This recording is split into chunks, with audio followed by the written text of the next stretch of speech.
Wake up la famille, j'espère que vous allez bien. Bienvenue sur la chaîne YouTube de Business au pays. Pour les personnes qui ne connaissent pas Business au pays, on est très présent sur Instagram. Donc vous pouvez aller nous suivre sur Instagram.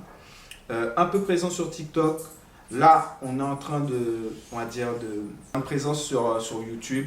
Donc n'hésitez pas à vous abonner à la chaîne, à commenter, à partager, à dire à tout le monde que Business au pays débarque sur YouTube.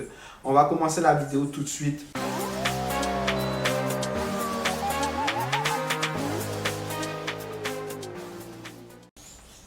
Je vais vous parler un de mes problèmes et un des problèmes de beaucoup de personnes de la communauté francophone, c'est l'argent. L'argent, on en parle comme étant un problème, mais pour beaucoup d'autres personnes, c'est une solution. Durant une grande partie de ma vie, ça a été un problème. Pourquoi? Parce que j'en manquais, parce que j'en avais pas beaucoup, parce que je ne savais pas comment gagner, parce que je ne savais pas comment l'utiliser. Et avec le temps, les expériences, les personnes que j'ai vues autour de moi, comment elles fonctionnaient, j'ai pu comprendre comment utiliser l'argent, à quoi sert vraiment l'argent, pas juste à acquérir des biens, etc., s'acheter à manger, payer un loyer ou autre. L'argent a d'autres fonctions dont je vais donner, on va dire, trois fonctions pour moi. C'est pas les seules, il y en a beaucoup d'autres, mais trois fonctions principales de l'argent. On va commencer par la première. La première fonction de l'argent, c'est l'économie. Savoir économiser de l'argent, savoir le garder, savoir le faire entre guillemets, pas faire des petits, mais savoir garder une partie de ce que vous avez gagné pour pouvoir faire autre chose par la suite. Je vais vous donner un exemple. J'ai un cousin, un frère pour moi de sang, pas de sang, mais de cœur. Et c'est avec quelqu'un avec qui, c'est l'une des personnes avec qui j'ai fait la plus grande partie de ma jeunesse. On a fait les 400 coups ensemble. Il avait deux choses extraordinaires, trois même. Mais là, on va parler d'une seule chose qui pour moi, je trouve extraordinaire. C'est une capacité à économiser de l'argent. Je pense qu'aujourd'hui, il est toujours dans ce même créneau-là, à ce même niveau-là. Peut-être même qu'il a amélioré sa capacité d'économiser de l'argent. Mais lui, en fait, ce qu'il faisait, et ça c'est une fois il est venu, j'étais dans sa chambre, voilà, on jouait aux jeux vidéo, et puis il a ouvert sa boîte de chaussures Adidas, je n'oublierai jamais, c'était une boîte bleue, et il ouvre la boîte, moi je m'attends à avoir une dernière paire d'Adidas, etc. Et là, je vois mieux que ça. Je vois une boîte remplie de billets 50, 100, 20, 10 euros. Il y avait des billets, on va dire la boîte elle était remplie de billets. Et là je lui ai demandé, mais d'où tu sors cet argent? Qu'est-ce que tu as braqué? Qu'est-ce que tu as vendu? Genre, tu as fait un truc, tu m'as même pas mis au parfum. C'est quoi ton problème, tu vois? Et là il me dit, mais non, mais qu'est-ce que tu racontes, tu vois? J'ai rien fait, on est tout le temps ensemble. Donc à quel moment j'aurais pu faire un truc, j'aurais pu gagner quelque chose sans que tu le saches. Donc, et là, il m'explique qu'en gros, tout ce qu'il gagne, bon, à l'époque, il avait un peu plus de chance que moi. Ses parents lui donnaient de l'argent de poche, des trucs comme ça. Les anniversaires, il avait de l'argent, des trucs comme ça. Mais bon, bref, c'est pas une excuse. Chaque argent qu'il gagnait, peu importe comment il l'obtenait, il utilisait entre 20 et maximum 50% de cette somme-là. Et tout le reste, il mettait dans sa boîte, comme à la banque, comme un compte épargne. Il mettait dans sa boîte. Et il ne la regardait pas. Il mettait l'argent, il fermait sa boîte, il la posait. Sa mère était au courant, je pense que sa soeur, ses parents étaient au courant. On va dire, moi j'étais au courant. Il y avait de la confiance, qui fait que moi je suis quelqu'un, je préfère les choses qui se font au long terme, que ce soit en amour, en amitié ou en business, plutôt que les choses à court terme. Donc jamais j'aurais pris un billet dans sa boîte pour faire quoi que ce soit ou pour acquérir, peu importe le bien. Parce que déjà, on était tout le temps ensemble, donc il aurait su que j'ai acheté telle ou telle chose. Il aurait vu il y a une partie de son argent qui aurait disparu. Et en plus de ça, ça aurait peut-être cassé une amitié, ça aurait cassé une confiance, ça aurait cassé ces choses-là. Donc, une chose qu'il ne faut pas négliger, c'est privilégier le long terme que le court terme. Ok? Donc, sachez économiser de l'argent parce que lui, il avait un sacré pactole dans sa boîte de chaussures Adidas bleu que j'oublierai jamais grâce à cette manière d'économiser. Comment il a pu acquérir ça? Moi, je l'explique par rapport on va dire, à l'influence de son père ou de sa mère, de ses parents, qui étaient eux aussi des gens qui étaient économes, qui lui ont soit appris ou transmis. Donc moi, j'ai pas eu cette chance-là. Je dis pas que mes parents ils étaient super dépensiers. Mes parents, c'était juste des gens qui gagnaient pas énormément d'argent. Donc ils avaient juste de l'argent pour nourrir le foyer, etc. etc. Donc on va dire c'était une façon de vivre. J'ai jamais manqué de quoi que ce soit. Mais c'est comme ça que mes parents ils fonctionnaient. Ses parents fonctionnaient de manière différente. Donc ils ont pu lui transmettre des choses différentes. Et ça, c'est quelque chose qu'aujourd'hui, j'ai appris, j'ai compris, que je mets en place dans mon quotidien, difficilement parce que ça ne fait pas partie de mon enseignement, donc je suis obligé de l'inclure dans mon logiciel, mais ça, c'est des choses que, si vous avez des enfants, que vous devez inclure dans leur logiciel dès le plus jeune âge, si vous avez des gens autour de vous que vous aimez, des jeunes, ou peut-être des personnes un peu plus âgées, à qui vous pouvez transmettre ce pouvoir d'économie, mais transmettez-les leur. Ensuite, deuxième chose qui est très importante, que j'ai appris aussi par la suite, désolé pour le bruit, on est aux Antilles, vous connaissez déjà. Deuxième chose que j'ai appris par la suite, c'est en grandissant, après beaucoup de temps, après beaucoup d'expérience et beaucoup d'erreurs, c'est le pouvoir de l'investissement. Investir son argent. Il y a plusieurs manières d'investir son argent. Il y a une manière de l'investir en soi, en achetant des livres, en achetant des formations, en prenant des coachings, en assistant à des événements qui vous font grandir. Donc ça, c'est de l'investissement pour vous, pour personnel.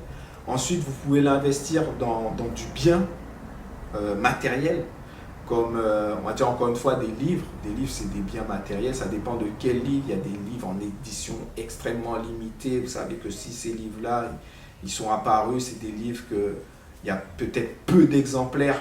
Donc ça peut être un investissement rentable. Ensuite, il y a la bourse, il y a l'immobilier. Vous pouvez investir aussi dans des voitures aussi en série ultra limitée. Vous pouvez investir dans plein de choses qui prennent de la valeur par la suite. Donc ça, c'est de l'investissement, c'est de l'argent, c'est un bien que vous allez acquérir qui va prendre de la valeur sur le long terme. Donc ça, c'est de l'investissement. Ça veut dire que votre argent, vous avez mis 100 euros. Vous savez que si vous gardez ce bien-là suffisamment longtemps, vous pouvez soit le revendre, soit le valoriser dans plusieurs années à beaucoup plus que vos 100 euros. Après, il faut être conscient, il faut savoir comment ça fonctionne, il faut savoir sur quoi investir. C'est toute une science. Il faut côtoyer aussi les bonnes personnes qui vont vous montrer les bons plans, les bons trucs, les bonnes sources d'investissement. Donc, il faut savoir aussi s'entourer quand on veut investir, ne pas investir n'importe comment, comme j'ai pu le faire il y a quelques années. Investir, c'est une chose qui s'apprend. Et ça se fait justement avec de l'argent que vous avez pu économiser, pas avec l'argent que vous gagnez, pas avec l'argent vital. Parce que si vous investissez avec votre argent vital, vous allez avoir ce qu'on appelle quelque chose de négatif. Vous allez investir, mais vous aurez peur plus de la perte plutôt que d'attendre le gain potentiel dans quelques années. Vous voudrez un retour sur investissement rapide. Et généralement, quand on investit dans quelque chose, dans une boîte, dans une société, dans un bien qui va prendre de la valeur sur le temps, il faut être patient. C'est des choses qui prennent 5 ans, 10 ans, des fois 15 ans ou 20 ans. Donc si vous voulez quelque chose qui arrive tout de suite, si vous êtes attiré par le gain immédiat, vous n'êtes pas prêt à investir. Et la troisième chose, qui est pour moi, on va dire une chose très importante, qui a l'apogée, entre guillemets, de gagner de l'argent, de se faire de l'argent, c'est donner. Donner. Il y a des études scientifiques, je vous laisse chercher quelle étude. Donc il y a des études scientifiques qui prouvent, et moi je l'ai déjà personnellement expérimenté, donner vous apporte, excusez-moi, beaucoup plus de satisfaction, beaucoup plus de bien-être, beaucoup plus de joie, beaucoup plus d'émotion que de gagner, que de recevoir. On va dire, je ne sais pas encore comment clairement l'expliquer, donc, mais il se passe des choses en nous qu'on donne qui nous apportent un bien-être. On sent que soit qu'on a bien commencé la journée, soit qu'on a contribué à une cause, soit qu'on a apporté, entre guillemets, notre pierre à un certain édifice.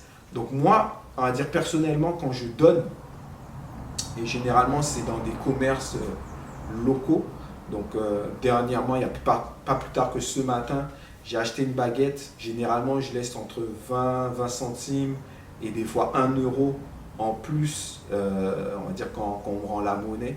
Je laisse ça dans le petit bac à monnaie. Et je me sens bien. Et je me sens bien, je me dis, waouh, ok, j'ai fait une bonne action aujourd'hui, j'ai fait quelque chose de bien aujourd'hui. Et bizarrement ou normalement, ma journée, elle se passe super bien. Parce que j'ai commencé ma journée de manière positive. J'ai pu donner à quelqu'un qui en aura besoin pour pouvoir investir dans son business, pour pouvoir aussi me donner un meilleur service, me donner un meilleur pain, peut-être me donner plus de produits par la suite. Aujourd'hui, ils vendent du jus local, des jus locaux, ils vendent des pâtisseries, des viennoiseries, etc.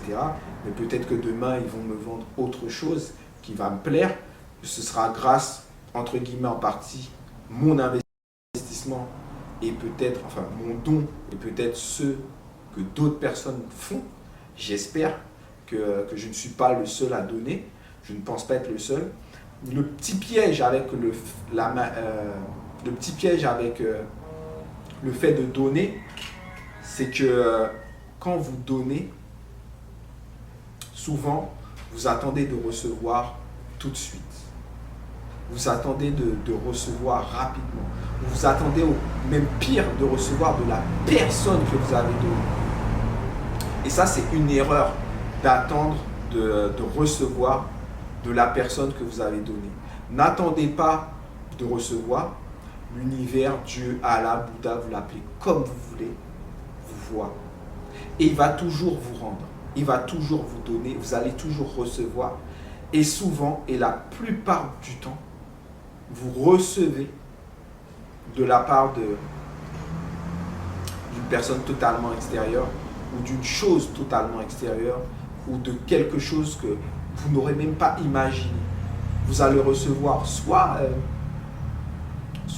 généralement vous ne recevez jamais ce que vous avez donné. Vous recevez toujours plus que ce que vous avez donné. Mais des fois, ce ne sera pas de manière matérielle, ce ne sera peut-être pas de manière physique, ce sera peut-être de l'aide, ce sera peut-être un soutien, ça peut être énormément de choses, mais vous allez toujours recevoir. Donc donnez, n'attendez pas en retour et vous pouvez être sûr que vous allez recevoir. N'attendez pas non plus de recevoir. Soyez conscient que vous allez recevoir tôt ou tard. Ça, c'est une chose que vous devez mettre dans votre tête. C'est une chose que j'ai appris et que j'ai compris avec le temps. Et ces trois choses-là, c'est des choses qu'aujourd'hui je mets en place dans ma vie qui me permettent d'avancer, donc économiser, investir, donner. Il y a d'autres principes, il y a d'autres manières de faire travailler l'argent. Et si vous voulez en savoir plus, on a un live demain, mercredi 27 octobre, avec Lucla, une coach en tout ce qui est abondant, réussite, comment gagner de l'argent, comment faire fonctionner l'argent. C'est une personne qui n'a pas peur de parler de l'argent. C'est une coach qui a beaucoup de succès, qui a déjà coaché énormément de personnes. Elle sera en live avec nous sur Instagram demain à 14 heures, donc mercredi 27 octobre à 14 heures. Si vous ne voulez pas rater ça, soyez présents sur le compte Instagram de Business Autonome. Je vais laisser toutes les informations en bas. Et si vous voulez, en gros, directement être coaché par Lucela, je vais laisser toutes les informations dans la description en bas. Vous aurez juste à regarder la description, à appuyer sur le lien et vous allez accéder à sa plateforme de formation, de coaching, prendre contact avec elle et vous faire coacher si vous aussi, vous voulez avoir toutes les clés pour savoir comment faire fonctionner l'argent et pour aussi atteindre votre succès pour 2022, 2023, 2024. C'est la personne que vous devez contacter. Donc sur ce, je vous laisse. J'espère que vous avez apprécié cette vidéo. N'hésitez pas à me dire en commentaire ce que vous avez appris par rapport à l'argent. Comment vous voyez l'argent vous aussi? Est-ce que c'est quelque chose de tabou? Est-ce que c'est quelque chose de mauvais? Est-ce que vous savez l'utiliser? Donc dites-moi tout ça en commentaire. J'attends vos commentaires. J'ai hâte de répondre à tous vos commentaires. Et je vous dis à très bientôt pour une prochaine vidéo. Ciao!